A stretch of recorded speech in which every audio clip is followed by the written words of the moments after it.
మా YouTube Instagram family మీ అందరికీ హోలీ పండుగ శుభాకాంక్షలు. ఈ రోజు మనం ఎంతో సంతోషంగా రంగులు చల్లుకుంటూ జరుపుకునే ఈ హోలీ పండుగ వెనుక ఎవరు ఊహించిన ఒక గొప్ప భక్తి కథ దాగి ఉంది. అసలు హోలీ ఎందుకు జరుపుకుంటాం, హోలికా దహనం అంటే ఏంటి, ఆ రంగుల వెనుక ఉన్న శ్రీకృష్ణుడి లీలలేంటి అనేది ఈ వీడియోలో వివరంగా తెలుసుకుందాం.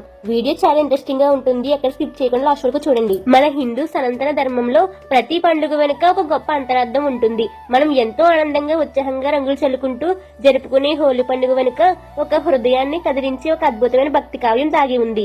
పూర్వం హిరణ్యకశిపుడు అనే మహాశక్తివంతమైన రాక్షసరాజు ఉండేవారు. ఎన్నో తపస్సులు చేసి బ్రహ్మదేవుని వలన వరాలు పొందిన ఆయన అహంకారంతో ముల్లోకాలను శాసించే తానే దేవుణ్ణని, అందరూ తననే పూజించాలని ఆజ్ఞాపించారు. కానీ ఆయన కన్న కొడుకైన ప్రహ్లాదుడు మాత్రం పుట్టుకతోనే పరమ శ్రీహరి భక్తుడు, అణువణువున శ్రీ మహావిష్ణువును ఆరాధించే గొప్ప భక్తుడు. కన్న కొడుకు తన శత్రువైన ఆ శ్రీహరిని కీర్తిస్తుండడం చూసి ఆ తండ్రి మనసులో ద్వేషం రగిలిపోయింది. కొడుకును తన దారిలో తెచ్చుకోవడానికి ఎన్నో కఠినమైన శిక్షలు విధించారు.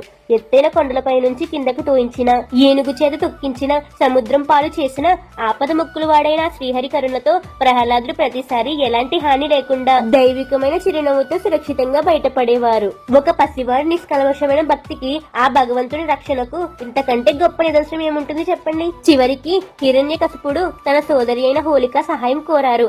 హోలికకు అగ్నిదేవుని అనుగ్రహం వలన మంటల్లో కాలిపోకుండా ఉండే ఒక వరం ఉండేది. అన్నగారి ఆజ్ఞ మేరకు ఆ పసివాడైన ప్రహ్లాదుని తన ఒడిలో కూర్చోబెట్టుకుని భయంకరమైన మంటల్లోకి ప్రవేశించింది హోలిక.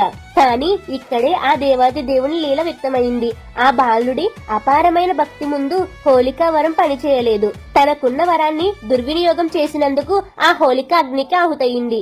ఆ చిన్ని ప్రహ్లాదుడు మాత్రం ఓం నమో నారాయణాయ నామస్మరణతో ఒక చిన్న కాలి బొబ్బ కూడా లేకుండా అగ్ని దేవుణ్ణి ఆశీస్సులతో ప్రాణాలతో బయటకు వచ్చారు. అలా హోలికా దహనమైపోయిన ఆ పవిత్రమైన రోజునే మనం హోలికా దహనంగా జరుపుకుంటాం. మనలోని కామ, క్రోధ, అహంకారాలు ఆ మంటల్లో భస్మమైపోయి సత్యం, ధర్మం, భక్తి గెలవాలి అనేది ఈ పండుగ మనకు ఇచ్చే గొప్ప సందేహం. సాక్షాత్తు ఆ శ్రీకృష్ణ పరమాత్మ గోపికలతో కలిసి రంగులు చల్లుకుంటూ ఆడుకున్న పండుగ ఇది. ఆ భగవంతుని ప్రేమ, ఆనందం మనందరి జీవితంలో రంగులు నింపాలని ఈ పండుగను ఎంతో ఉత్సాహంగా జరుపుకుంటాం. ఇది హోలీ వెనుక ఉన్న అసలైన గొప్ప కథ. రేపు మీరు కూడా మీ ఇంట్లో పిల్లలతో, కుటుంబ సభ్యులతో ఎంతో ఆనందంగా, ఎంతో జాగ్రత్తగా ఈ పండుగను జరుపుకోండి. సహజమైన రంగులను మాత్రమే వాడండి. మీరు మీ ఇంట్లో హోలీ సెలబ్రేషన్ ఎలా చేసుకుంటారో కింద కామెంట్ చేసి మాతో పంచుకోండి. ఈ వీడియో మీకు నచ్చితే మీ ఫ్రెండ్స్ అండ్ ఫ్యామిలీకి షేర్ చేయండి. ఇలాంటి యూస్ఫుల్ అయిన వీడియోస్ కావాలంటే వెంటనే మన ఛానల్ సబ్స్క్రైబ్ చేసుకోండి. జై శ్రీకృష్ణ.